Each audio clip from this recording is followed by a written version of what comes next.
Go to bigheadsmedia.com for more great podcasts. Welcome to Dig on America, where we speak truth to power. Every week, we give you the dig on how American history, policies, and media created the social and political issues we face today.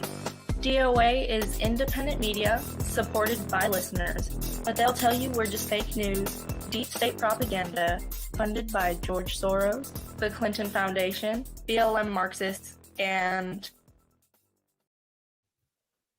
Mel Blanc. Good Mel pull. Blanc. Good pull. Wow. I'm- Mel Blanc. That's a good call, man. Jennifer Aniston in Horrible Bosses. Oh, I love that. Love it. She It's was the best. an asshole. Super underrated movie, by the way. Yeah. Really good movie. Yoda. Because I'm topical. The First Galactic Empire. Welcome in to Dig on America, everybody. This is Jason Dutch. We are here for audio episode number 100. We had to spend the first part of the show talking about idiots in the Supreme Court, but now we are here for to have a little bit of fun. Nerd time. Unfortunately, TJ seems to not have been able to join us today, but we have our backup plan, and he must have tuned in on YouTube and seen Matt and been like, "Okay, I'm out." He felt the tension in the force. Now, first off, Dutch, I am so unbelievably offended that you're now referring to me as your backup plan when the whole plan was to have me here. The whole plan was to have the whole plan. That's just like the third time. But today we're going to talk about something pretty cool. We're going to talk about because today is the day of this recording is March the 4th. When you hear it on audio, it'll be March the 5th. Cinco de Mayo, completely different vibe, but maybe for you. Well, that's a good point. That's a good point. But happy Cinco de Mayo, happy May the 4th be with you. So we are here for episode 100 with Matt Delhauer, podcaster. Stop talking Dutch. Stop talking Dutch. Something incredible has just come across my feed on fucking Twitter. We are stopping the show for this. Oh, geez. Breaking news. Breaking. Get the goddamn ticker tape out here because you'll never believe this shit. Do you remember a young man named Bruno? No, the one that we can't talk about.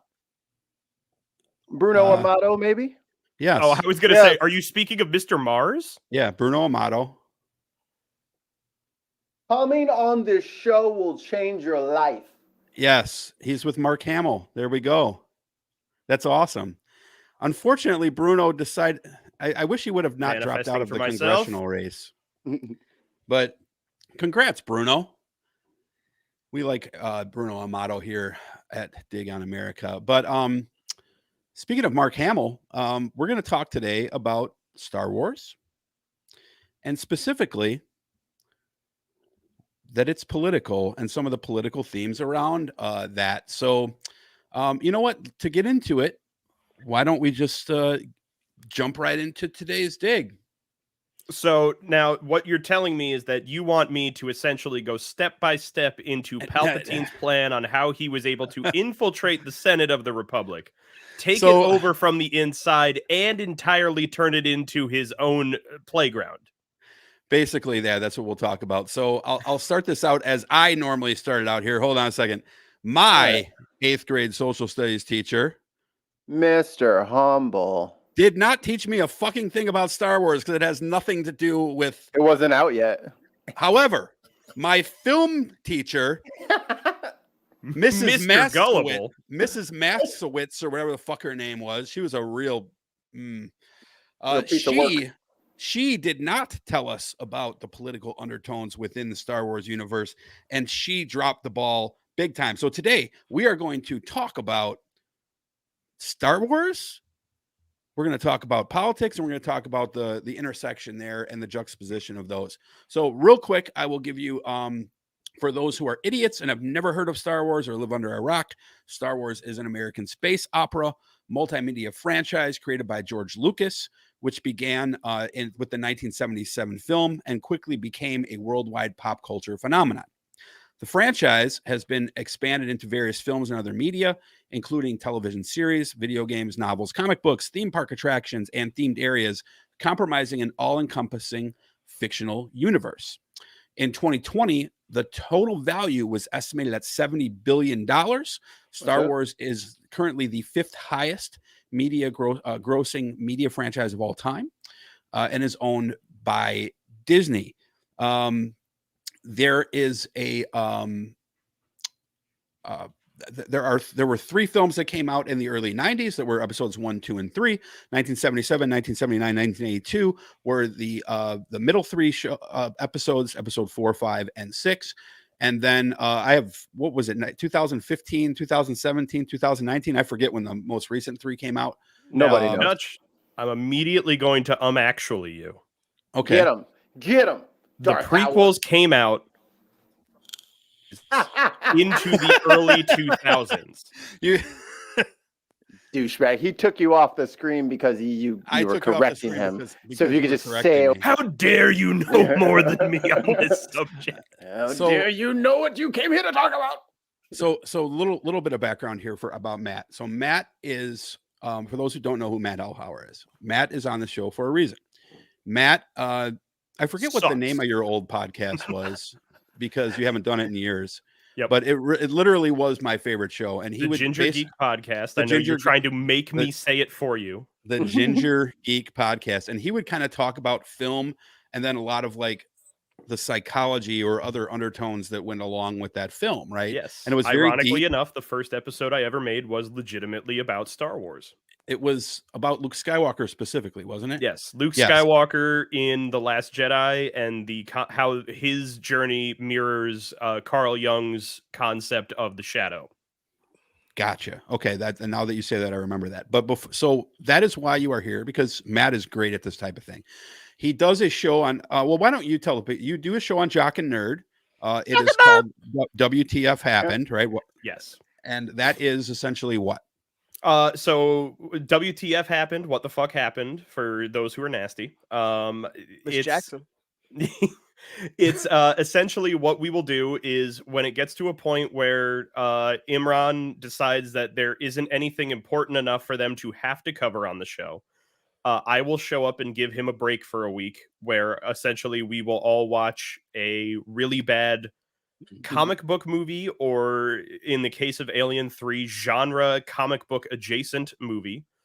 And I will spend most of the episode doing a hilarious recap of the film itself, while also talking about either the well-documented or my most likely conspiracy theory reasons as to why this film was no good.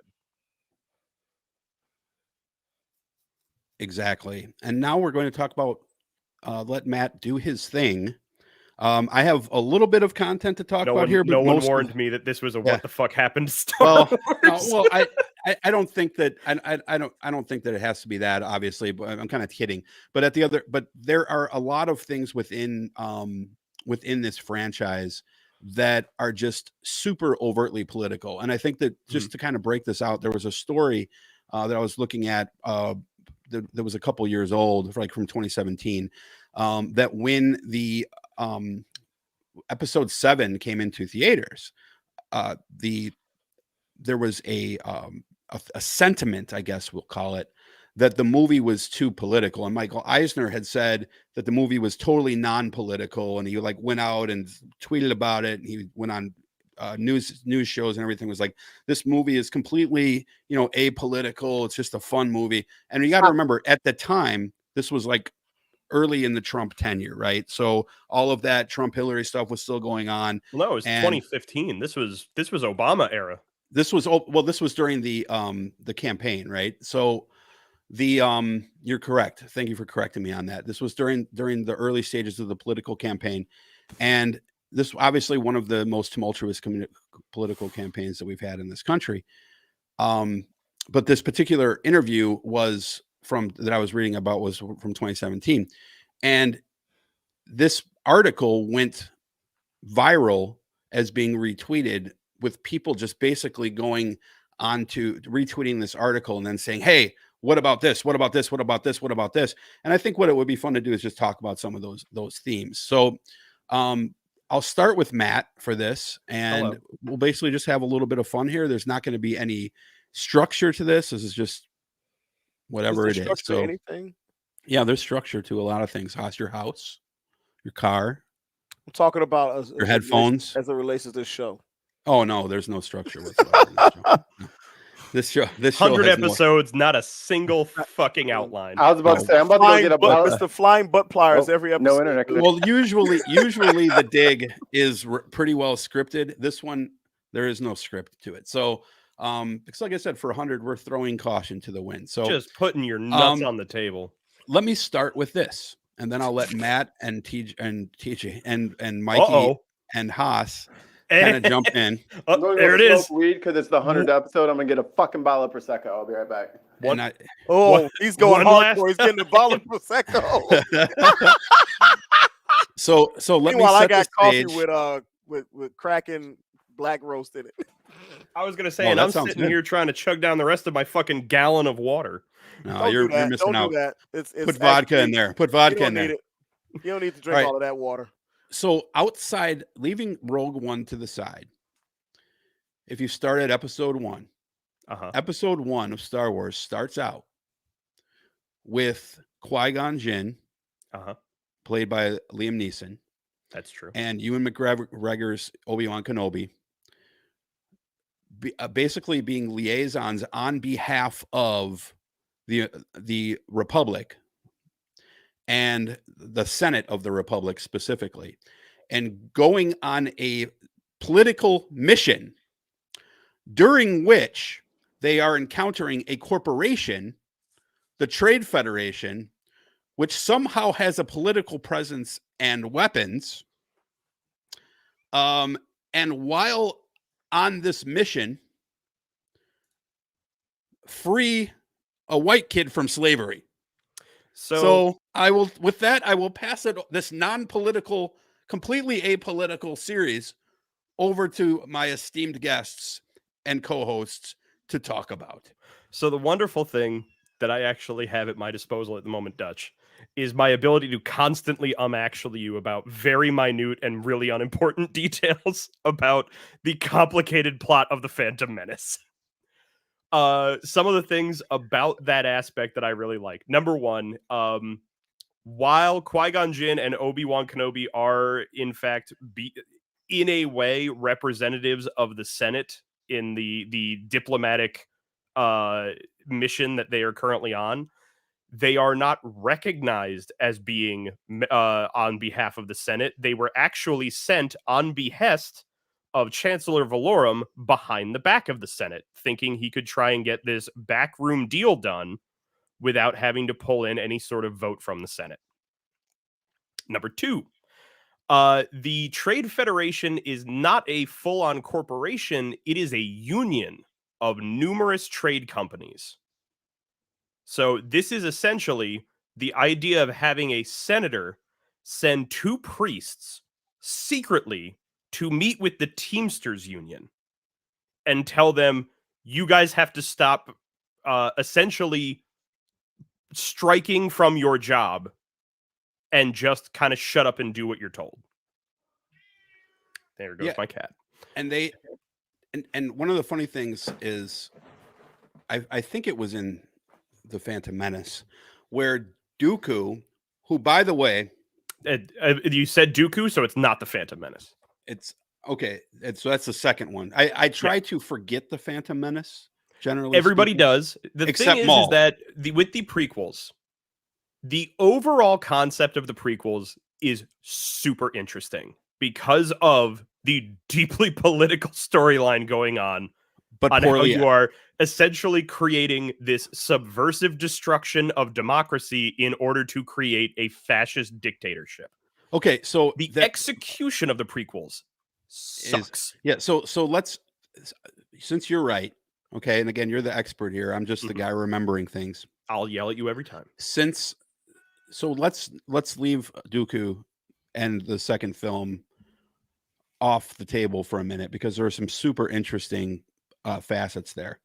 But just about the first film, and a couple things that I noted is that I did note that the Trade Federation is a corporation with an army and a political representation. You probably are right in that it is a union, and there are a lot of unions. There's a bankers union and stuff like that within Star Wars. Yep. But this Trade Federation is literally conspiring against the Republic. And then Palpatine, this is a very, very interesting point.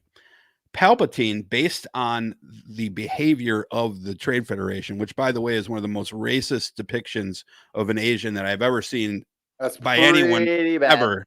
It is this shy of being space yellow face. It's absolutely correct. This narrative about the dangers of the Trade Federation and what they're trying to do and how they're trying to subvert democracy. I'm gonna get this right in the mic. Is that the Senate is made? So Palpatine says because of that, and because the Senate's not really. What's that? Hold on, let me get a clean thing. Hold on. Come on, Mikey. Come on. This is why Mikey needs to come on back to the Terror Dome. That sounded terrible, Mikey. There was absolutely no sound. There was Mikey. no noise from that whatsoever. He was popping. It's cold. I forgot. And beyond that, there's no like. So for the audio people, Mikey, beyond that, we did not hold for 30 seconds of room tone. Oh, yeah. Audio listeners, Mikey interrupted what I said, which that part's fine, but to pop a bottle of champagne for episode number 100. There was no sound from it whatsoever. So let's all together go. There we go. Pop. I'm not making that sound with my mouth. Okay, you and Madison Cawthorn. What are you making that sound with? Haas doesn't want to get me that turned on. So here's the interesting point. Because of the fact that the Trade Federation is doing all this wild shit, Palpatine says this. What him say? He says, and I quote, that the Senate is made up of, quote, greedy, squabbling delegates with no interest in the common good. And then he says, bureaucrats are controlling everything. And he basically uses this narrative to gain sympathy from folks like Amidala and others within the power community within the, Star Wars to start his ascension to power as someone who is calling out corruption within the organization. And he really wasn't wrong, right, Matt? He is not wrong, but I think a big part of it is that he is not trying to win over Padme by saying, oh, well, the bureaucrats run everything. Padme is a pawn of his entirely. Yeah. The whole entire concept for Padme was he initially was planning on having her killed by an invasion of the droid army that the Trade Federation had, in order to use that as a smokescreen and say, look, the Jedi got involved when we didn't want them to, and look what their involvement caused. Now this 14-year-old queen is dead. Instead, she survived. They got away. So he sent Darth Maul and basically was like, fucking kill them. I need this. I need her dead for my plan. When she survived again, he instead decided, okay, she's alive. So instead, I'm going to put a 14-year-old girl in front of the Senate and have her beg for their help because her planet's been invaded. And when they say no, now I get to use that in the court of public opinion to go, look, these bureaucrats won't help anyone. This poor defenseless child who only wants to help her people was told to fuck off. Before Greta Thunberg, there was Amidala. That movie probably came out 15 years before that girl was born. She was so probably disappointing. That's so disappointing. And by the way, her planet, and I'm trying to remember, was she from Naboo too? Yes. Okay, yeah, she's right, because this movie was so long ago. Yes, he was the senator of Naboo and she was the queen of their people. Right, and he was the one who was like the most powerful one within the Galactic Senate that Palpatine so he was a senator from Naboo who was using the invasion of his planet as a way to get Chancellor Valorum kicked out of his spot because he was essentially the head of the Senate. Right, but wasn't Valorum from Naboo? No. Okay, that's where I'm making a mistake then, because I thought he was Nabooian. No. Okay. Palpatine was from Naboo. Nabooian I base. believe Valorum was Nabooian Q. Oh, Palpatine was the one. Dude. If the Borg ever got to Naboo, there will be Nabooian cubes. Nabooian. As they fly around it. No, Resistance is futile. Locutus. Jesus. But that planet. So talk about. Look, this is a side note, but Naboo, segregated population, no politics there. Yes, absolutely. whatsoever. Naboo, like every planet in Star Wars, is number Racist. one climate everywhere. Number 2, very racist. Global warming. Yes, there is the underwater people Gungans. of Naboo known as the Gungans, Led or by Jason Momoa. If you ask George Lucas, the Googans. Was that Jason Momoa's people? Close. That's Samoans. You fucking racist. You know, The Rock will walk in here and whoop your ass. You say that shit. And then Rock he'll smile and we'll all forgive I was him. talking about Yeah. Aquaman, you dopes. But anyway. And by the way, the character, total sidebar here. The character from Invincible, who is sort of loosely based on the Nabooians, was the stupidest superhero ever. Like, his power is shooting water. Remember? Oh my god. I thought you meant the Mark Wahlberg football movie. No, not that Invincible. It's like the character from Invincible. I thought his name was Vince. Mark Wahlberg is far more powerful than Omni-Man is. remember when the football player shot the water out of his hand? I'll say yes, because I didn't see that movie. that was Adam Sandler. But yeah, they based that character on the Naboo people. But anyway, Can we talk about the Gungans for 5 seconds? yeah, do that. Can they have their own movie? I want to see a Gungan movie. I gotta say, the thing that I really like about the Gungan Society is that despite the fact that it is essentially an entire race of minstrels, they had some amazing technology that outdid Naboo. Yes. Like or Theed, the Theed Palace, whatever the hell they call the human looking people of Naboo. Yeah. Nabooia base. Yeah. Exactly. So they have the ability to create their own force field, which they use underwater to keep themselves able to breathe and live underwater, because they were essentially told, you can't live on the surface. Look at you. Yeah. I have a question. Can Gungans breathe underwater? No. That's why they have that force field over top of the entire city. So did he literally swim from the top of that lake all the way down there on one breath? You see, Mikey, here's the thing. A lot of people in the Theed Palace don't like to admit this, but the Gungans, superior athletes. He's got lungs like Michael Phelps. But they do have elephant feet, which I thought was weird for like an aquatic race. Well, I literally do believe that it's the idea that they are not an aquatic race. They were pushed to live underwater. Oh, that's why they're not evolved that way. And only throughout their athleticism were they able to survive down there, and their brilliance. See, the Gungans need their own movie. This should be the next Mandalorian. Fuck that. No Mandalorian 3. We're getting the Jar Jar series. Fuck yeah. I want the prequel series that shows me why Boss Nass is as fat as he is, I guess. I don't know. He was why big. is he just so big? Well, you know what though? Everybody else super skinny. Boss Nass eats all of their food. Hey, you know what though? If you think about it, he's portrayed very politically again as like the big fat corporate slob, just like that a lot of the early socialists would depict the management, right? The elites as the big fat slob sitting behind the desk doing nothing. There's a plausible read there that could possibly be what that was, right? Ooh, here's a question I have for you. Gungans versus Ewoks in the battle of the underassumed victims of war. Oh, that's They are Body both bag. that, aren't they? Another reoccurring theme. Not a political.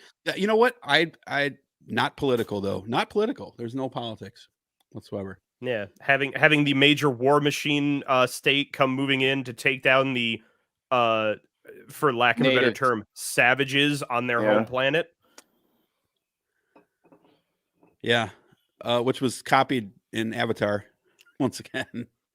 Yo, what happened to his ears? Who's his? Mass don't have the ears like everybody else. That's a good They were point. surgically removed. He legitimately looks like he's a completely different species than the rest of the Gungans. He's of the frog people that Grogu was eating the eggs.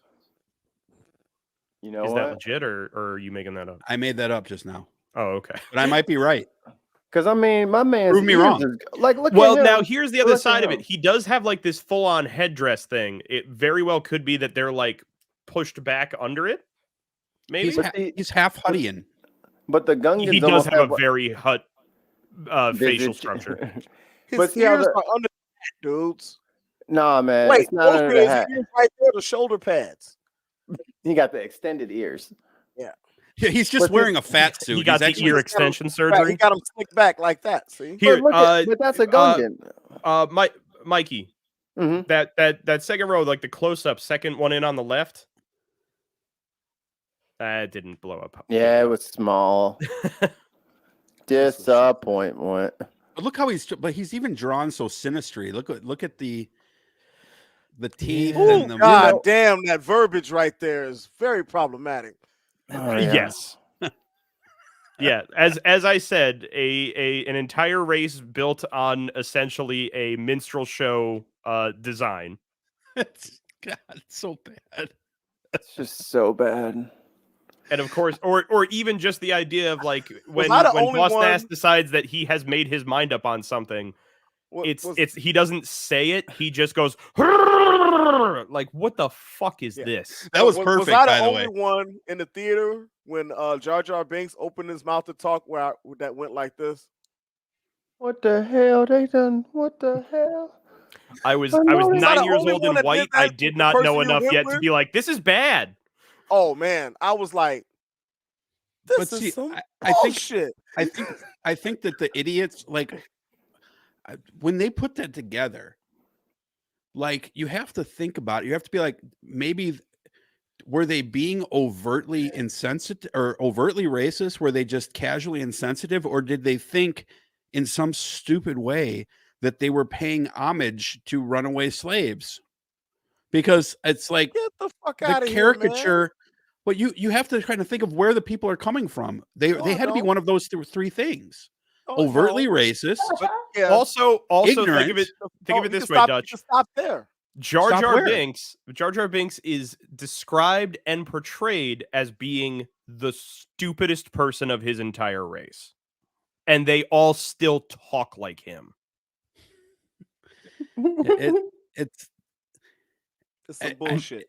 The man that leads their entire people still says, "Misa like a dis." Yeah. What are you doing? This guy's supposed to be the worst of you, but all of you are exactly like him. Yeah, the bar just dropped. But then you take that and you say, okay, in the back. Like, you could look at this and you could say, okay, maybe they made one mistake. But then you watch the rest of the movie, and you have the Trade Federation, and you have the guy who used to, the slave owner Greedo. who was it who owned? No, not Greedo. It was Watto. Watto, who is an absolute caricature of a Jewish person. Ah, he said it. You know, it's only money. Nothing work on me but money. Here's a very interesting aspect. Tricks don't work on me. About the interactions with Watto and the very, very gray morality of Qui-Gon Jinn. Yeah, this is a man who gotta get shit done, man. This is a man who came up to this man and told him, "I'd like to buy this part for my ship." And he goes, "Okay, it's going to cost this much." And he says, "Well, I only have Republican credits." He goes, "Oh no, we don't accept that." So he then decides, "I'm going to brainwash you into accepting my money which has absolutely no value in your economy. That's And right. if that had worked, he would have essentially, at that point, stolen that item from this man's shop. Now, you can turn around and say, yeah, but the guy's also a slave owner, so I'm not too upset about it. But if that were the case, why not just steal it outright? Instead, he has to create this elaborate scheme of betting on a slave boy to win a fucking race so he can release him from slavery and have the parts he wants, instead of, I don't know, killing the slave master, freeing the boy and his mom, taking the part he needs, and fucking leaving. Hands. That's overt blood on his hands. You can't have that. It's gotta look the part. And it was also played by Liam Neeson. You know how he is. But it's also that weird thing of like, so to kill him is too overtly violent.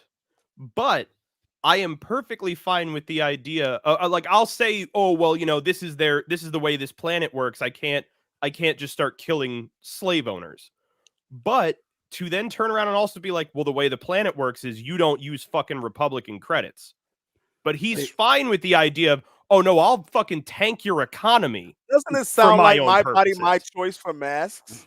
But you know what they needed? You're gonna legislate your body for other things? They needed Daenerys. Just come in and kill all the slave owners. Daenerys Targaryen. Yo, breaker of chains. Breaker of the mother of dragons. Mother of dragons. But that shit crazy by the end of the goddamn show. It just made me want more. The colonialism, though, is I can change her. I can change her. I can change her. But like the colonialism is there because you look at so there's a line where Padme, I think it is talking to She Skywalker, if I'm remembering this right. And she's like, how do they get away with slavery here? It's illegal in the Republic. And she says to her, well, we're in the Outer Rim. They don't care about what happens here. Yeah. So you're like, if you think about it, and then you juxtapose that with what you just said about Qui-Gon not really caring about the currency there, it's colonialism because they're here. You know what? We're going to let whatever takes place over here happens as long as we can use it to benefit us. But but we still have our quote unquote morals because we're better than whomever, right? It's a weird self-justification of superiority, so to speak. But it's also this weirdly backwards superiority of my money is good anywhere, but my morals of slavery being bad don't matter. And I'm not going to push for a moral victory. I'm going to push for what is overtly a beneficial political victory of your money's bullshit, my money's good. Well, that's exactly what the conquistadors did in South America. They came in and they said, the conquistadors were taking slaves for themselves. Right. They weren't showing up and finding South Americans enslaving others and going, whatever. I'll have some of that. Well, that was their narrative, though, because they had a lot of the conquistadors had said, hey, these people have slaves, so it's okay for me to justify them, but forgot to mention the fact that those slaves were generally people that they had been in wars with or stuff like that and taken as prisoner, right? And were generally treated pretty well for the most part. Like, still slave is slave. I get it. It's not like it's a good thing. And they said, well, we're going to use that as justification to, give you worthless pieces of paper for your land. And then if you decide that you don't want this worthless paper for your land, then we'll just enslave you, murder you, burn you, rape you, and make you work forever. I get the whole, slavery bad. Yeah, got that. Let's talk about Anakin's dad or his mom or whatever, who knocked him up losing money on pod racing. Like they have debtor's prison and debt slavery. That's crazy already. But your parents literally gambled you into slavery. And we just like, oh, he I was gonna misses say, his mom. yeah, you're right. Like, Didn't she put herself and her son into indentured servitude because of her gambling addiction?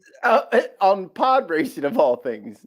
The thing that her son specifically has an obsession with. I don't and even will remember not that. shut the fuck up about. And then they're just like, he does have some talent. I'm like, you hoping I'm gonna be a fucking pod racing pilot. Here's the other question. That's how I'm gonna get out of debt. What talent? Because he has never once flown a fucking pod. She throws shit at him at a high speed. And The whole pod racing thing was literally to make that video game on it's such Super a good Nintendo. Game. It really nice was. try. N64. Yeah. But anyway, pod racers.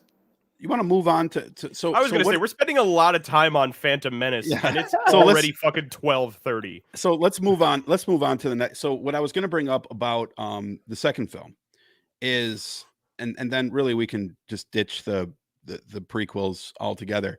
But the Count Dooku is basically a political idealist who was pushed away because his ideas were too extreme. He's got a lot of Lenin in him, not John Lennon, the Lenin, the Russian Vladimir Lenin in him. He's got a lot of Lenin in him. He's got a lot of Lenin in him. And I'm trying to make sure I say this right. He forms, so a lot of the planets in the outer rim that they talk about in the first film that had, were being neglected by the Republic form the Confederacy of Independent Systems. And then they are called by those in the Republic the Separatists. These Confederates are raising in secret a clone army to replace.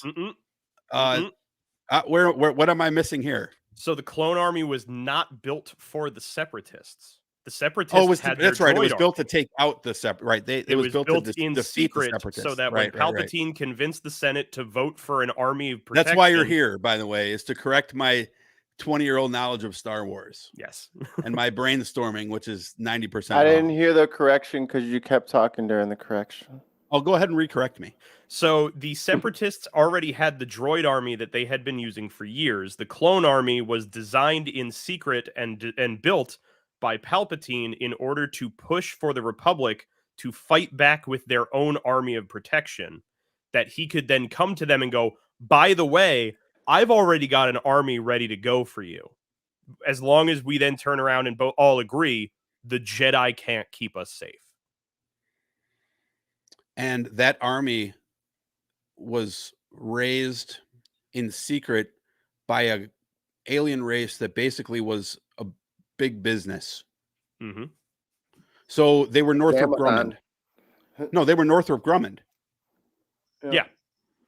Yeah, they literally went out to like a design company and said, build me an army. All that military funding that they got from in secret. So where was all the money going in the Galactic Republic? So the funny thing is that the Galactic Republic before this, they didn't have a military because they relied on the Jedi Council in order to be their military protection. This is why they went to the Jedi. While it was technically in secret, it's why they went to the Jedi as basically being mediaries in their political dispute in the first movie. It's why the Jedi were the one who were essentially going out and doing things like investigating the clone army. They were the ones who were immediately tasked with protecting Padme when an assassination attempt was moved on her. Because these people with magic powers and laser swords were considered the ultimate military force in the Republic. Would you paint them? Go ahead. It was like what? A couple thousand SEAL Team 6s. Yeah. Yeah, imagine having magically powered Shaolin monks at your disposal. Would you paint the Jedi Jesus Christ, it's Jason Bourne. Would you paint the Jedi as like an amalgamation of like the Knights of the Round Table and the Vatican kind of together? Because that's what they've always seemed of to me. Add samurai to that. Yep.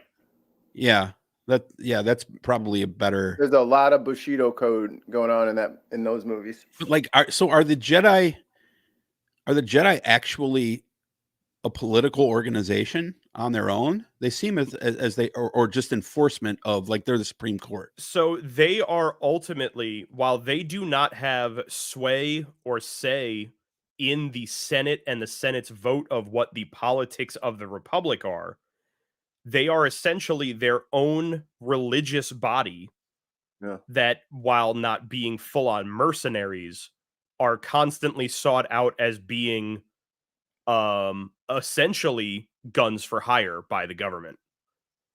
Whether that be literally getting into militant altercations or acting as political stand-ins. Because the Jedi, as they are described in the movies and the lore and everything, are designed to be designed to be impartial. Even though they are clearly falling in line with the main government of the Republic. So are they deceived, or do they have bad apples, or were they good? Were they bad? I don't think it's that they're deceived. I think it's that they are entirely jaded on their own self-importance. Even if they don't have political sway, they are seen as being a major player in the politics of the universe. They've been smoking their own root leaf, if you know what I mean. Yeah, exactly. They're hyped on their own shit. They believe that they are the ultimate body of correct justice in the in the universe, and everybody else has just bought into that shit. Leftists. So they're Kanye. They're leftists, because you would see, like, when they, especially in the animation, when they would go to other countries and talk to the leaders, like the leaders of the Mandalorians or the leaders of whomever, that they would often be received with an air of suspicion. Like, what do you want? Imagine if you were part of a major political movement in your area, and the government decided that they were going to send priests of the Vatican to talk to you with swords. Who are not only have swords, have full on, like, hostage negotiation training, and also have the ability to choke you to death with their mind. I'm about to say, and also telekinesis, super speed. Yeah, it's a lot of the concept of the Jedi is they were built on the fear of they can do anything, but also the respect of, but they don't. It's like, they try to, like, do, like, it's like the Central Park 5 when they have, like, veteran cops interrogating little ass kids. That's what you would be. You'd like one of those kids in a fucking detective's room saying, "So when did you do the murder?" And he's like, "I don't know. I don't." And he's just shining an AK-47 in front of you. It's just you have to do what they tell you to do because they're the most ridiculously strong killers ever. You'll say. So anything. did you cut the tongue out of her before or after you killed her? What?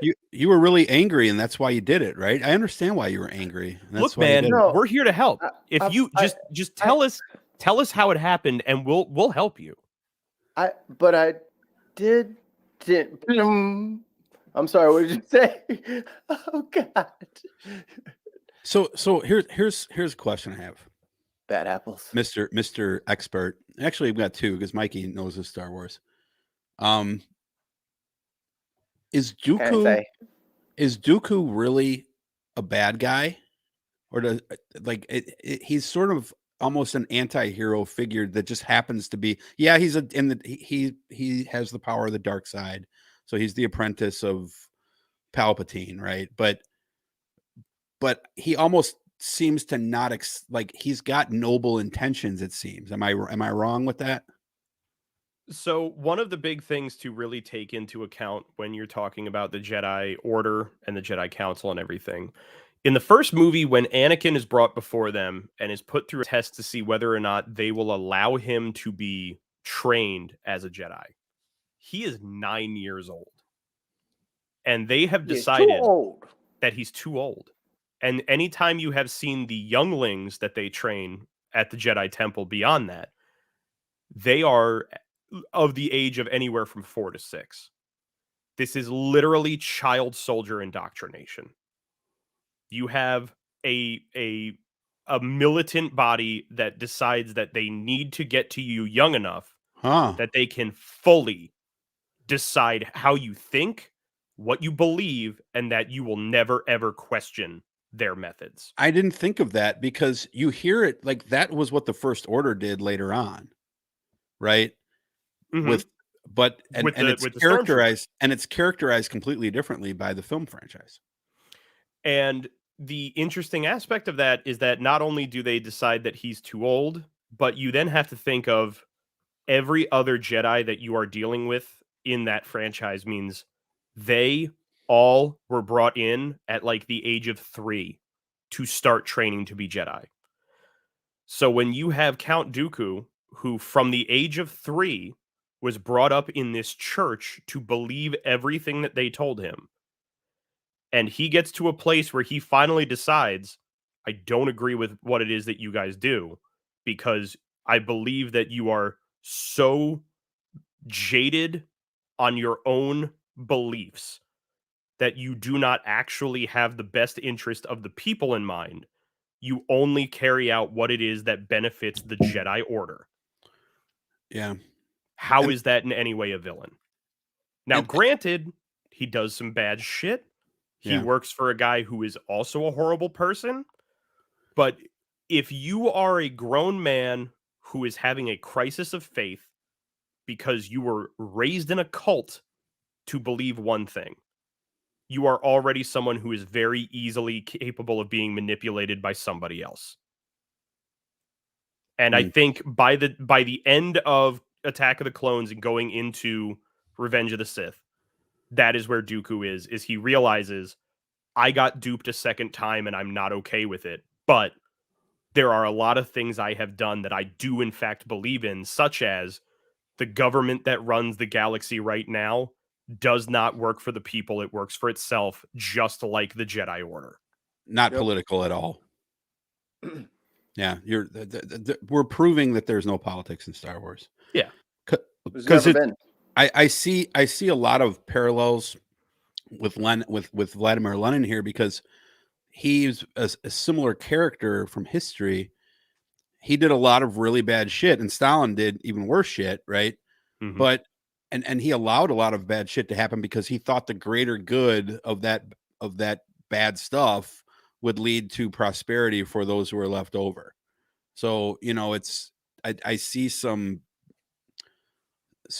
overlap there with I don't know if they did that on purpose or not, but that's the character from history who I most closely associate with. I wouldn't be surprised. Goku. I mean, once we decide to move from the prequels into the original trilogy, we're moving out of that area and we're going to go fully on into Vietnam. Yeah, and we'll get to that though. But real quick, Dooku does, and this is more of the money and politics. Dooku. You said it. I thought you were doing an ad read. He signs in his. Before we get to that, guys, Dooku is a brand new service. It's Count like Dooku. Okay, Dookie.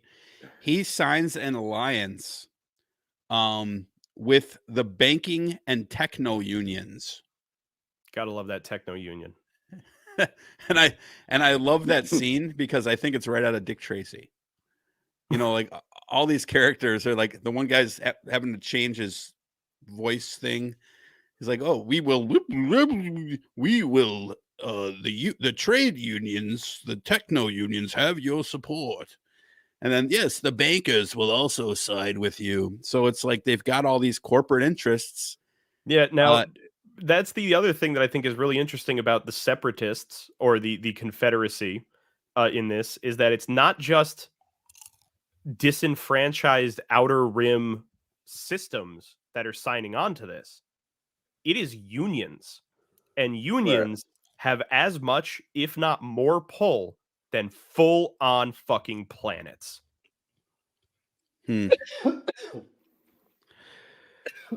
So it's the idea of being like, look, man, we just got Mississippi to say that they'll secede from the Union, as well as the Teamsters Union says they will no longer support the Union. Like that kind of shit.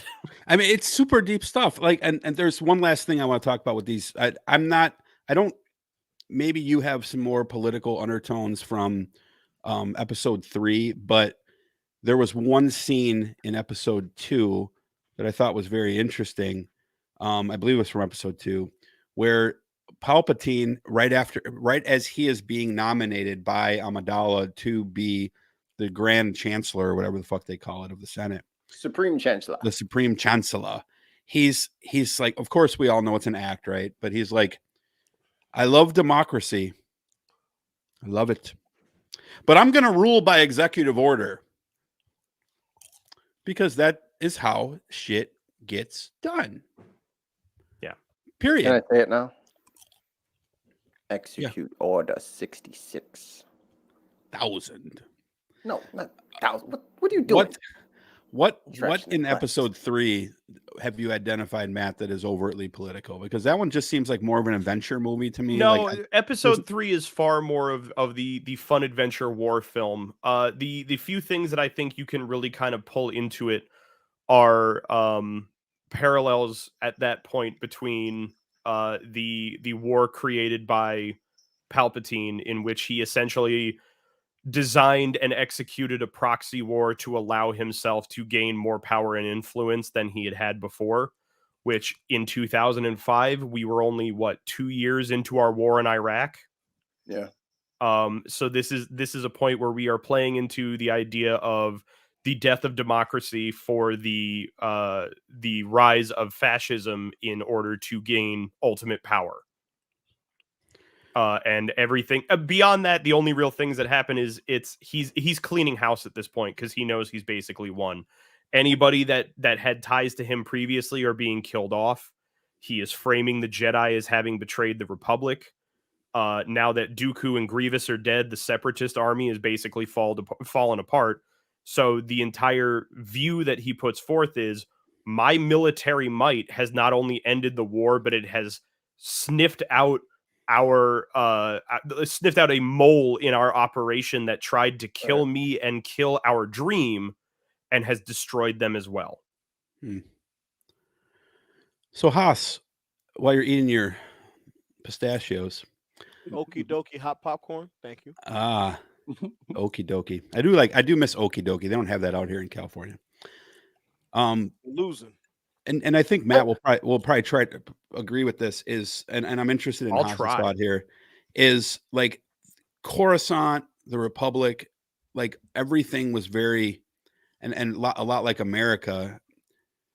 It's all very shiny on the outside, but what these first 3 movies did is they exposed that underbelly.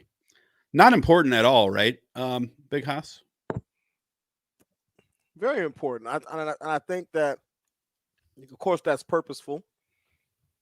You know, I mean, I talk about all the time about how this is a great country, but we got pimples, and we got, ashy heels and stuff like that. You know what I mean? You're calling me out, man. And can you see him? It's and I think it's like that. It's like that in relationships. It's like that in schools. It's like that in businesses.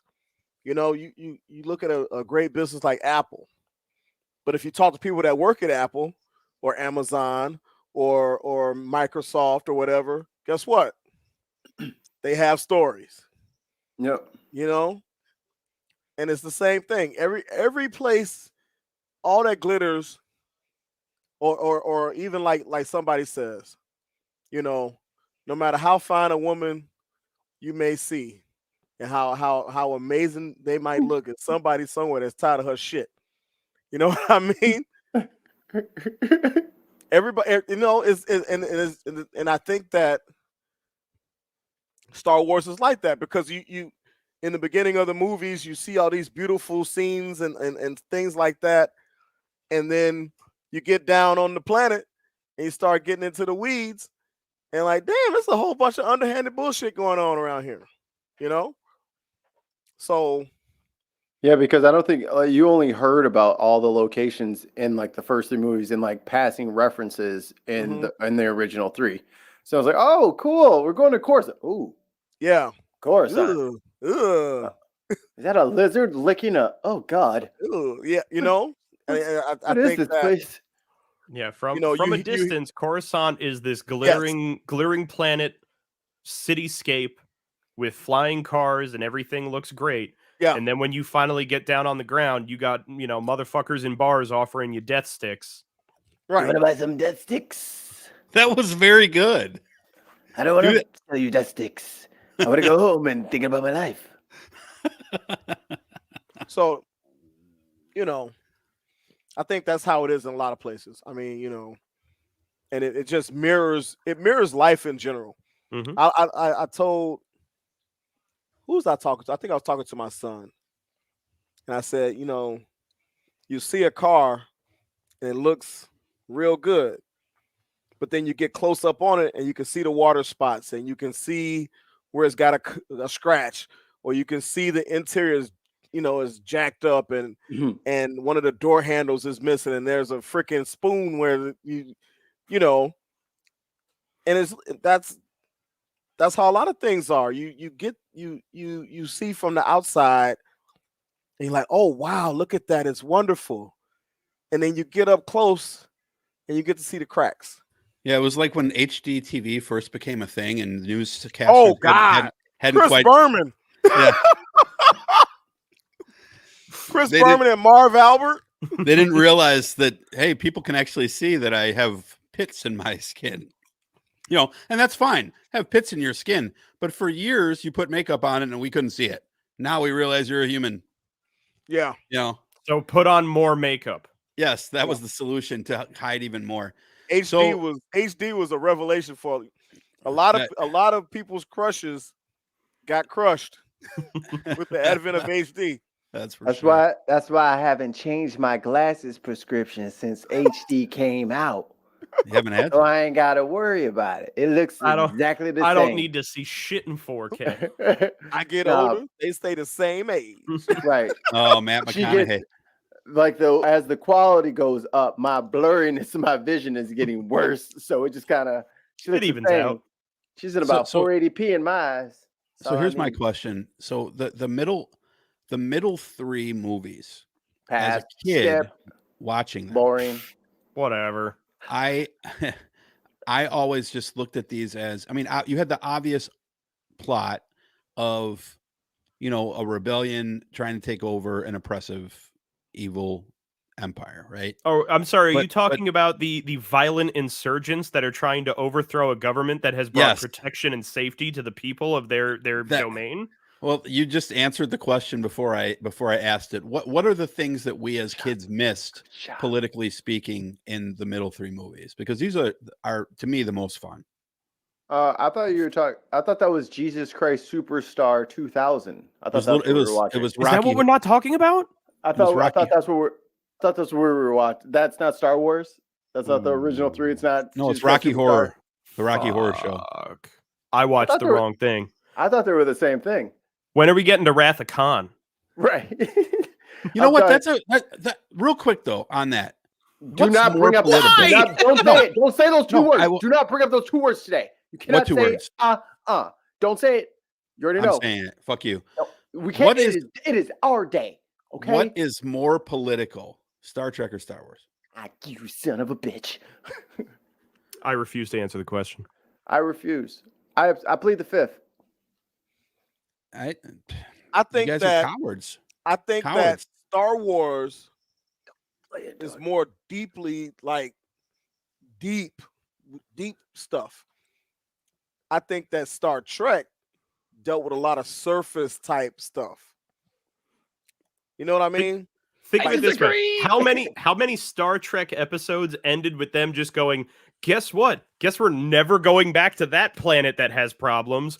Right. And they fly off. Yeah, that's true. It's literally the problem you have with 1 hour long morality plays is you have just enough time to go, Don't be a dick. Bye. I That's what I mean about Star Trek being more surface. Yeah, exactly. They didn't have time or the will or the want to really just. They kind of bring it up. It's like this is a very special episode of Different Strokes. Yeah. You know, the other problem you had now. You could say as you got further into things like Next Generation and everything like that, you definitely were able to get deeper because they decided we're going to move past the episodic build and actually become serialized in stories that carry from episode to episode to episode. And I think that the funny thing is that is an influence that was entirely separated from Gene Roddenberry. Now, when we're talking about Star Wars, which we will for the rest of this episode and never break from again. Yes. What you had was it was a concept. That is the prime directive. I swear to fucking God. Motherfucking God. I will never come back to this show. This show brought to you by Will Wheaton. Hey, he won't come back for the reunion, so he won't sponsor this shit either. What's up with him? I don't know if they ever asked him. No, I thought he had like some objection to it or something. He doesn't want to. I think part of it was I think Will Wheaton basically said like I did everything I think I needed to with the character, and I have no need to ever play him again. And then everyone else was like, "But you're paying how much?" It's called the job, bro. Wheaton is setting the world on fire too as an actor, so I mean. He's blowing it up. He's all over the place. But yeah, I mean, when you get into the original trilogy of Star Wars, it's a concept in which it's interesting for the fact that while Star Trek wanted to be this massively moral storytelling fashion, Star Wars was able to take what it wanted to say in the form of politics and it blended it into the narrative rather than making it the purpose of why they made it. So, yes, there is a political story about the oppression of those who are not favored by a fascist government deciding we want our rights too and we're going to fight to get them, versus a story in which the whole point of this hour was to let you know robots are people too. That's my favorite episode. But if everybody would have just done what the Empire said, there would have been peace. Just comply. You just comply. When that stranger in the neighborhood asks you for your fucking ID and why are you here? If you just say why you're there, it'll be all right. I mean, in all honesty, Dutch, if you didn't do anything wrong, why would the cops be talking to you? Right. Exactly. Hey, if you've done nothing wrong, why are you objecting to a stranger asking you for identification? Hey, if there's nothing in the car, then just let me search it. Yeah. I won't find anything. Pop the trunk, dude. If the Millennium Falcon had no contraband on board in its hidden compartments. Hey, even I get boarded sometimes. Yeah. You think he wanted to dump all of that cargo? I love how they brought that into play, not to get too far ahead, but they brought all that into play in the Mandalorian and Boba Fett series, because like you have the X-Wing pilots pulling people over and they're like, how you doing, officer? I love how quickly that whole entire, like those two series were able to take the victory of the Republic and immediately make them into the police. They got so mundane. It's like, oh yeah, mundane. We were fighting a war for freedom and now we're the fucking highway patrol. That was so funny. He was the they're the fucking business police. What do you know if someone's just flying? You have no idea what's going on in that ship. Go on. You got no probable cause. You got no reasonable, articulable suspicion. You got an illegal booster. And literally what it boils down to is the first time that they go fucking with Mando, it's the equivalent of them coming up to him and going, you don't seem to have a license plate on the front of your car. Right. Oh, yeah. So we need you to pull over because we got to talk about this. Like, you don't have your beacon on, dude. What are you doing out in these parts? What am I, an outdated freighter doing out in the outer rim without a tracking beacon on? I don't know. How do you afford such a nice spaceship? Yeah. So what do you do? What do you do? Huh?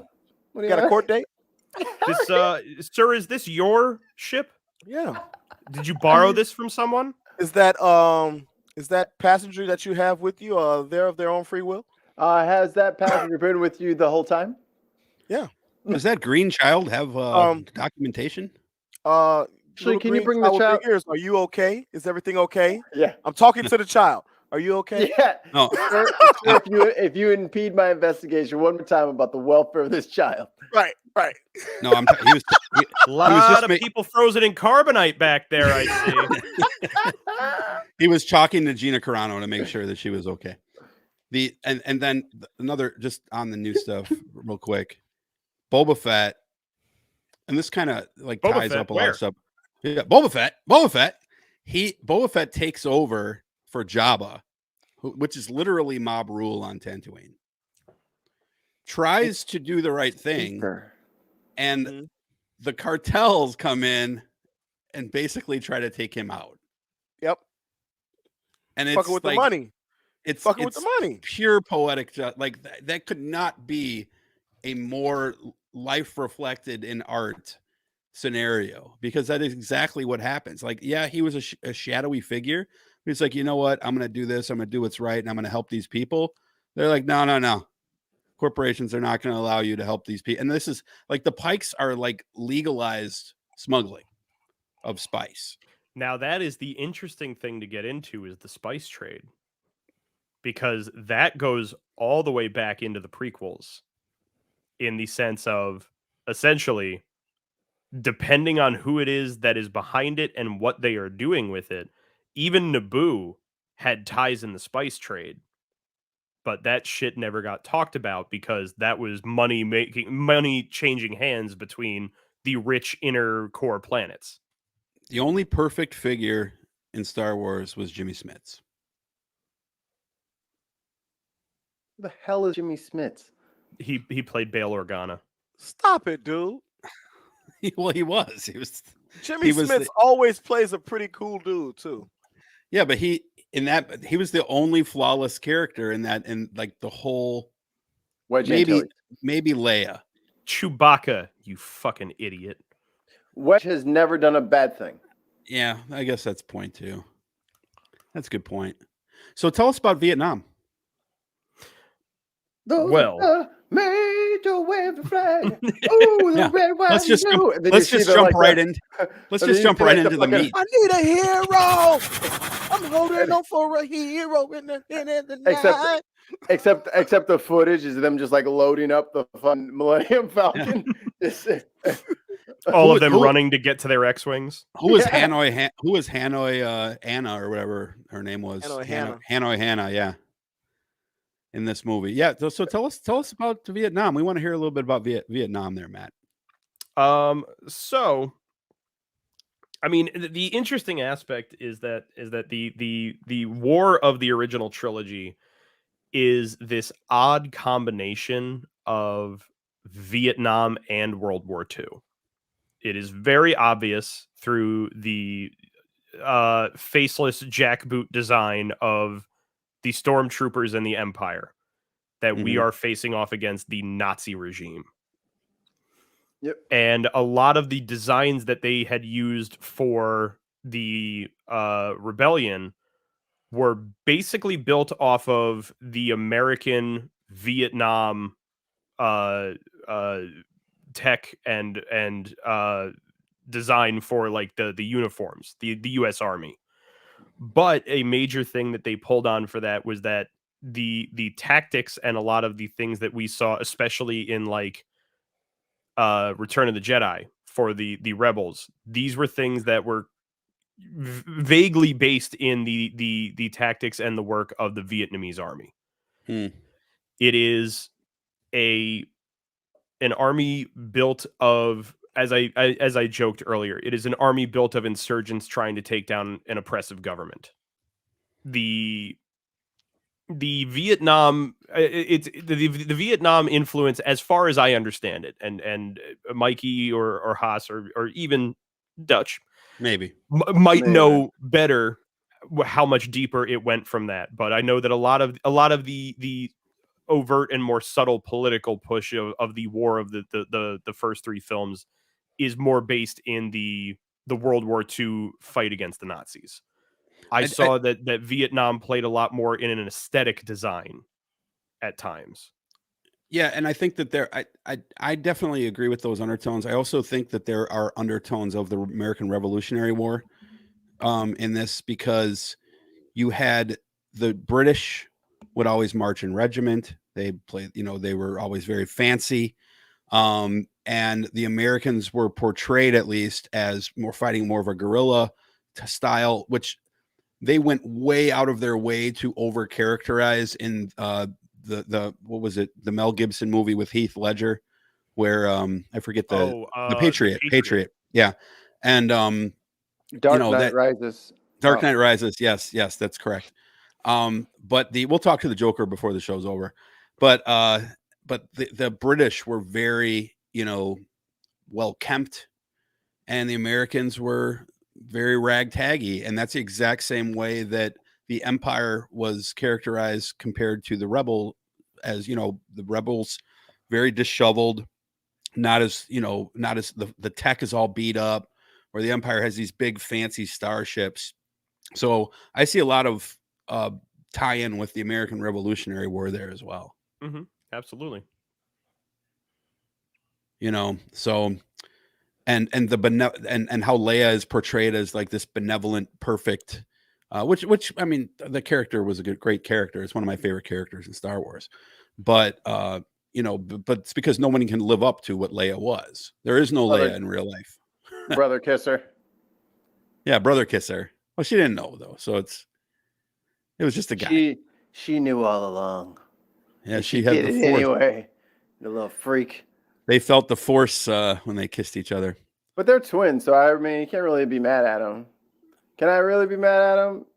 They're twins. I mean, I don't understand the sentiment. It's the but same. I'm also going to say, like they're the same. They shared an egg, maybe. So fine. Could have been worse. It worked for the Lannisters. We'll let it pass. Yeah. Wow. Whatever works for the Lannisters is. Think of it this way: with the Lannisters, if two twins are banging each other, that's fucked up. But the moment that Jon fucks his aunt, everyone's like, "Yeah, whatever." It was like, that's a big production. They were like, she was like his fourth aunt, twice removed. No, was she? I don't remember what the legitimate relation was, but she was the daughter of his uncle. So they might have been cousins.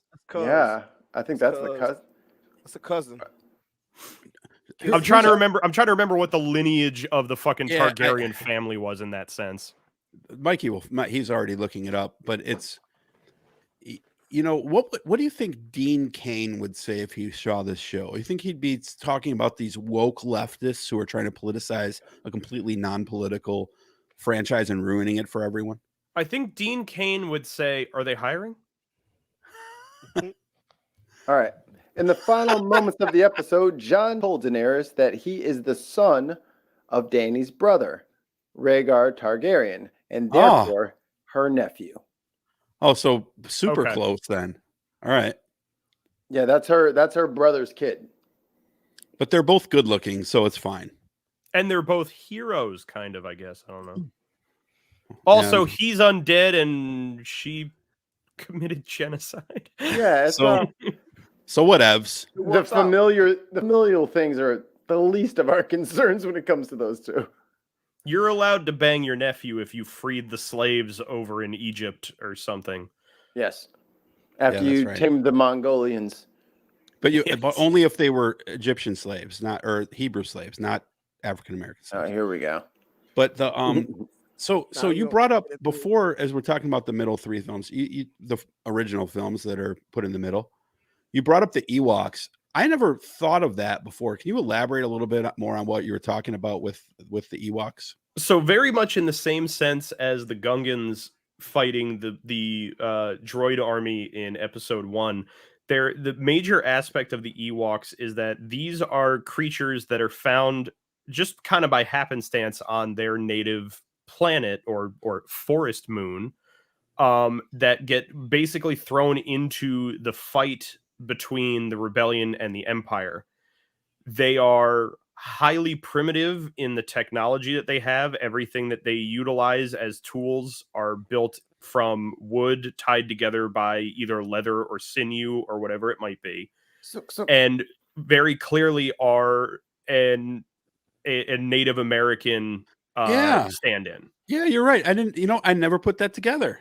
I appreciate that. And the big thing that works in their favor is that the massive military technology and might of the Empire leads them to underestimate the Ewoks' capability to defend themselves and fight, and leads to them winning the combat, because not only do they have home field advantage, but it is again an instance in which they are utilizing superior guerrilla tactics to take down those who allow their arrogance to be their might.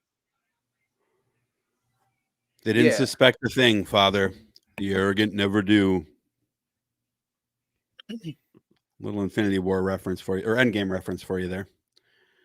Is that a Star Wars movie? Yes, Star Wars Endgame. Well, technically, they all are together now. They changed it to Rise of Skywalker because of testing. Oh, yeah. You know those fucking control groups. There will definitely be a Marvel Star Wars crossover if Disney has anything to say about it. Never. That'll never happen. Never. There's too much money there for them to not. No, they'll let Lego do it. Hey, they have multiverse now. All Doctor Strange has to do is open the right portal, and there's Luke. If you want to talk about jumping the fucking shark, oh my God, no! It would be the end of everything. The closest we have gotten and probably will ever get is that the Disney produced Free Guy movie involved him using both Captain America's shield and a lightsaber and fighting somebody inside of a video game. Yeah. Free Guy was pretty good too. No, it was a fun movie. Yeah, he went from Captain America to the Hulk to lightsaber carrying Jedi in a few seconds. Oh, they also made a Fortnite reference for anyone who didn't catch that one. And I think that gross. So that movie, when they started making Free Guy, was a Fox movie, and then when they finished it, it was a Disney movie. So I'm wondering if they added those elements to the fight scene at the very end. Oh, absolutely. They probably already knew that they were going to get it anyway. Yeah, the moment that they realized, we have the ability to play in the Disney sandbox, Ryan Reynolds just went, okay, can I use a lightsaber? And they went, fine. He goes, and Captain America's shield. And they went, yes. That was a great moment though. When to Chris which Evans... he then responded, and I want Chris Evans to be pissed about it. They went, we could probably pull that off. We can make that happen for you. We'll just bring an iPhone out to wherever he's at and just have him say, what the shit? Just storm into the cafe that he's having coffee at and be like, hey, 5 minutes. We need you to film this thing. And then you could go back to enjoying your Americano. All right. I like tuxedos. Wrapping up on Star Wars, we have 3 more movies to talk about. The Third Reich is back in episode 7. Hooray. So, now, can it truly be the Third Reich if the Third Reich was already defeated? You're right. The Fourth Reich. No, the First Reich, because of the First Order. It's the Spanish Inquisition. Because nobody expects it. So it's literally a story about neo-Nazis who decide they want to become real Nazis. So that's what we was talking about before when that went viral, that 2017 article. And it was funny because of that scene with I forget the actor's name who Adam Driver. No, not Adam Driver. Oh. The one who was giving the speech and looked very Aryan. That's Domhnall Gleeson. Okay, when Gleeson was giving that speech and talking about the rise of the First Order, you didn't try that one, Haas. Everyone's. I'm not even going to attempt the first name. I've mispronounced everything. But but when he's up there giving that speech, and it has super overt Nazi overtones. They're not even undertones. They're super overtones. That got the right wing pissed off, and they said this is a woke movie. Interesting that you would characterize Nazis being portrayed as bad as being woke. I can't imagine why. How dare ye portray the Nazis as they were? I'm not a part of this. I mean, they're not a part of this. There are very fine people in the Nazi party. Look, man, there are good people on both sides. On both sides. There were good people in those concentration camps, and there were good people putting those people in them concentration up on those guard towers in the concentration. So what would you guys say is the biggest political overtones from, or undertones, either over or under, from the third trilogy? Because choose your Colts wisely, I think, is the. Well, I think there's less. Don't push your black character to the side. Yeah, that made the movie. The women, and the and that was one of the things that article talked about. Is they said women and minorities are are fighting against and going to beat the Nazi army, and that is woke. That was the rest of the context for that. No, so that's just prediction. Yeah. But there was so much that they regurgitated in those movies, though, that it's like there was not much original to add a lot to the political message of the first 6 films, and in my opinion. It's ultimately, I think that the biggest thing that the sequel trilogy wanted to push for was it really wanted to touch on the idea of if we do not understand what came before us in history, and we do not understand why it happened, we are going to have it happen again. And this time, we are not going to have the benefit of understanding the faults and failings of those who tried before, because we are only going to live in a world where this time the Nazis didn't have this weird, multi-layer, pyramid scheme to take over the government, and now they rule. They are coming at us from fucking uncharted areas of space where they just show up, are super radicalized already, and only have one goal, which is domination. That's interesting, because there's also, I just thought of this, there also is kind of a theme that if the empire is the Nazis, which I think we all can agree they were based on, we thought they were defeated, we moved on to other things, and in the background, here they are planning something even bigger. They are Hydra. Yeah. So you thought Hitler was dead, but the ghost of Hitler hooked up to the goddamn rejuvenator machine. Yeah, I don't think they're implying that Hitler is still alive, but the idea of that is allowed to fester and grow, maybe. I mean, until you get to Rise of Skywalker, and then the story is literally that Hitler's still alive. Right. Yeah. Literally. Yeah. It's literally the idea of if you allow even like an inkling of this thought and concept to carry on, even if it's hidden away or just allowed to smolder, that fire will pick up again.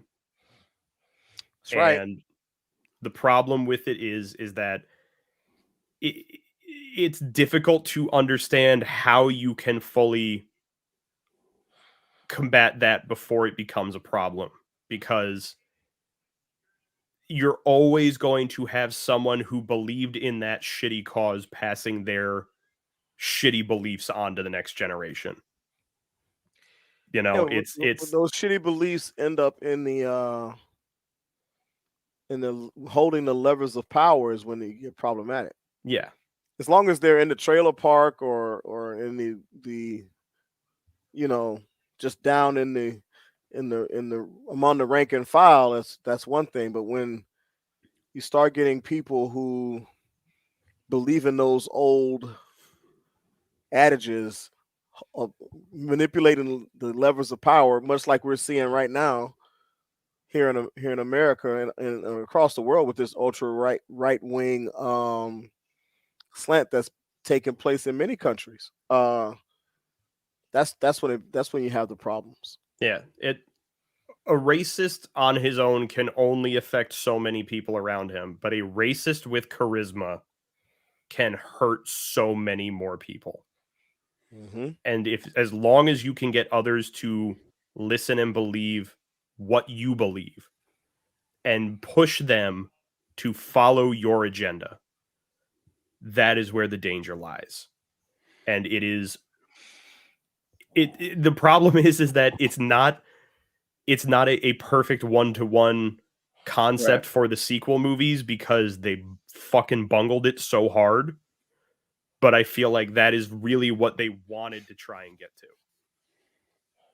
Yeah. They really wanted to push the idea of allowing one of the things that I have to wonder is also it is a question of your immediate reaction to these things, because they have the whole story about how Luke fought and helped defeat the Nazis once, and then when he got the idea of maybe his nephew might have some like shitty things about him, instead of trying to work with him to help understand why the ways he thinks and feels are wrong, he instead immediately pulled a fucking laser sword on him. Kill him in his sleep, obviously. Yeah, decided I'm gonna fucking kill you in your sleep so I can save everybody from having to deal with you again. This is one of the things. He was Khonshu. Yeah, it's the idea of as I guess corny as it might sound, it is one of the ideas of basically playing into, instead of immediately jumping to the polarized, radicalized, you're either good or bad. It is the hard work and the long, tiring work of deciding we need to work together to get to a middle ground that we can agree on. So that way we are avoiding things like mass genocide and concentration camps turning into a war where now I have to fucking kill you. Yeah. Who wants to avoid those things? I mean, those things are just normal life. People have been doing them for centuries. And I know a lot of people are going to be pissed about it, but specifically because it's from The Last Jedi, one of the things that Rian Johnson was willing to touch on briefly and never got mentioned again is the military industrial complex that is built strictly on rich people getting rich off of other people dying in wars. Because as long as you're buying my guns and my ships, it doesn't matter what side of the conflict you're on because I'm getting paid. Yeah, they mentioned that again. Was it in Mandalorian where they were like they're selling to both sides, right? Probably. I forget that which series that came from, but they're like, oh, there's these arms dealers are selling to the good guys and to the bad guys. So it might have been. What's it called? Wasn't it Carl Weathers? No, I don't think that was him because he was a bounty. No, but for Carl Weathers, he was willing to take a bounty contract from whoever. Yeah. Even if it was the Empire, he didn't care what the bounty was, why, or what their intent How many was, credits as long as they were paying. How much, man? You talking all this other stuff? How much? Right. Yeah, how much is my soul worth? It's literally the concept of having, what the fuck was his name? I'm gonna blank on it now because I want to remember. Like the quintessential disgusting like Nazi scientist who is running Auschwitz. Oh, Himmler. No, the other one. Himmler, I mean. Was that Himmler who was running Auschwitz? The one that ended up in South America? Yeah. I know what you're talking about. Remember. Hold, I'll have to pull it up. It's a V. Von something. Oh, Oberstuffer Rudolf Haas. Mangala. Mangala was the one doing the experiment. He was the one experimenting on people Yeah. at Auschwitz. On a That's mute- what I meant. I don't know that Sorry. much about him. To be Oh, honest with you. I listened. rough. I listened to, there's like a true crime podcast I listened to that did like a 3-part series on Mangala, and it was one of the most harrowing fucking things I've ever listened to in my life. It's fucking gnarly. Like, it's fucking gnarly bad. Yeah, I'm going to not even bother getting into detail of the shit that he did, because like we're talking about Star Wars and having fun here while we poke fun at people who think it's not political. I don't need to get into the horrifying details of a man who experimented on the Jews in during the Holocaust. Right. But in that same sense, though, Paperclip. going to the story from the Mandalorian of, you know, as long as they pay, I don't care who it is.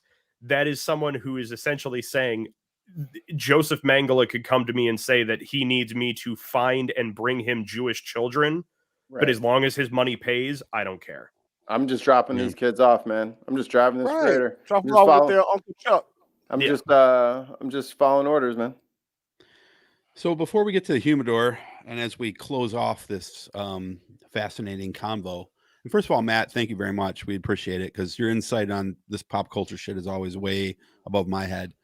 Just come hang out with us anyway, Matt. Just be you with should. me. Well, we're gonna have some. Please, I'd love for an episode where Dutch is not expecting me to be like this fucking high-minded like expert on something. But you are high-minded. Tell me about the politics of Star Wars. I fucking don't want to. No, dude, we'll get you on for some shit that neither one of us know anything about. We'll just get fucking ripped, man. We'll just get fucking ripped. We're gonna give you just get crossfaded and talk shit. You have an opportunity here to do whatever you want. So you know, we'll talk about that off the air. But real quick before we roll, is there anything in the animation or any of the legend stuff that you may that is you think is got some real deep context here in this particular conversation, that, you know, maybe the folks who just watched the 9 movies and Rogue One and maybe have watched Mandalorian, is there anything that you think is worth mentioning from that other from like Rebels or from the Clone Wars or any of that stuff? I have not seen a lot of Clone Wars. I saw some of the later episodes of the series, and I think honestly with the animation, they tend to dive a bit more into just full-on characterization of things. But I'll say the one thing that I'll point to I find really interesting, and I think they stopped doing it a little later on into the series, but I might be wrong. This might have just carried through the entire thing, is every episode of the Clone Wars is presented in a way where the episode starts with a narrator giving you an update as to what is happening in the world of the Clone Wars and the story that's happening. And the way it is done is absolutely aping World War II era newsreels that would be played for whoever it was to tell them about how their boys out there are doing great. It's like the beginning of The Incredibles. Yeah, so it's every episode is like, you know, is like war on the Outer Rim. The Jedis are moving in and taking out the Separatists, and you just everything about it is it's full on propaganda. How will our boys fare out this time? Tune in next week on The Shadow. The Shadow. Dooku better be looking over his shoulder because Kenobi's on his tail. It's like almost like Jim Ross. We got a new champion. Oh no! 1, 2. We'll see you next week. From the old WWF days. All right, so Matt, before we usurp you and bring you over here, where can the people find you on your real gig, which is the better podcast, Jock and Nerd, far better than this one? When can the people find you next on Jock and Nerd? I mean, because as of today, the last episode of Moon Knight just came out. Mm-hmm. But we are also now jumping directly into Multiverse of Madness comes out this week, and this week is also the start of Kenobi. I have a feeling it's probably going to be, and it's not going to be until summer that they wind up having me on specifically for like a what the fuck happens. Unless when is Kenobi dropping? Kenobi drops Friday. Oh shit! Is it? I thought it was May 20 something. No. They literally pushed it back because they made today it was going to be today was going to be the last day of Moon Knight and the first episode of Kenobi. It should have been. And they decided, well, we want to do May 4th, but they're fighting against themselves. It's like, oh yeah, don't worry about the last episode of Moon Knight. Now Kenobi's out. And also we have Multiverse of Madness coming out in the same week. So it became Moon Knight Wednesday, Multiverse on Thursday, 2 episodes of Kenobi drop on Friday. Oh, awesome. I thought we still had a couple weeks before Kenobi, so I'm happy to hear that. So the fact that all of this shit is hitting right now means it's probably not going to be until like the end of June at the earliest that I would be maybe showing up for a What the Fuck Happened. This is, but if I do show up before that, it's because they want me on to talk about, I don't know, something, one of these shows or movies or whatever. So what you're saying is you have some free time to do some other content. Yeah. Dutch, execute Order 66. This is Order 67, the Delhauerian. Okay. I'm sorry, man. I'm Order 69 or nothing. You're right. We fucked up. We fudged the order up. Let me grab that fucking clip from earlier. I'll show you what the dude was up to. Darth Hauer is offering beard rides. At the county fair. So please let our listeners know. Oh, right. Sorry. Why they should listen to this show, Mr. Joker. Why they should listen to this show specifically? Or why they shouldn't. I don't care. Why they shouldn't. Oh, God. Okay. Oh, yeah. Hello, people of the outside internet world. It's your best friend, the Joker. Here to let you know that if you are looking for insight into politics, pop culture, and anything else that might tickle your fancy, find something else. I forgot. I was trying not to laugh. I was like, oh, we could use this take somewhere, but I couldn't help it. I forgot. This show is nonsense. And before we get to where can the people find your voice acting shit? Like, what have you been on? For voice acting stuff, I have done a bunch of stuff for Cape Swoosh Productions, SWOOSH, swoosh. I get yelled at because with my Jersey accent, I say swoosh all the time. But Cape Swoosh Productions on YouTube, they are numerous audio dramas that we tend to do. And by we, I mean people far more talented than me who write and direct and produce these things, but I show up in them. The main focus of it is usually comic book stories that we then adapt into audio dramas. We've done X-Men, Batman, Scott Pilgrim versus the World, all that kind of stuff. And it's a lot of time, a lot of effort, a lot of fun, and everybody involved is super fucking talented. So real quick on them, I've listened to a couple of the Cape Swoosh and they're really good, though I wasn't sure because I don't know every comic book. Are they like doing Bad in the Sun type of stuff where they're making up their own stuff, or are they literally reading from comics? Anything that we have done has been an adaptation of a previously created comic. Okay. Gotcha. Yeah, it's good stuff. Yes, please check them out. They are wonderful.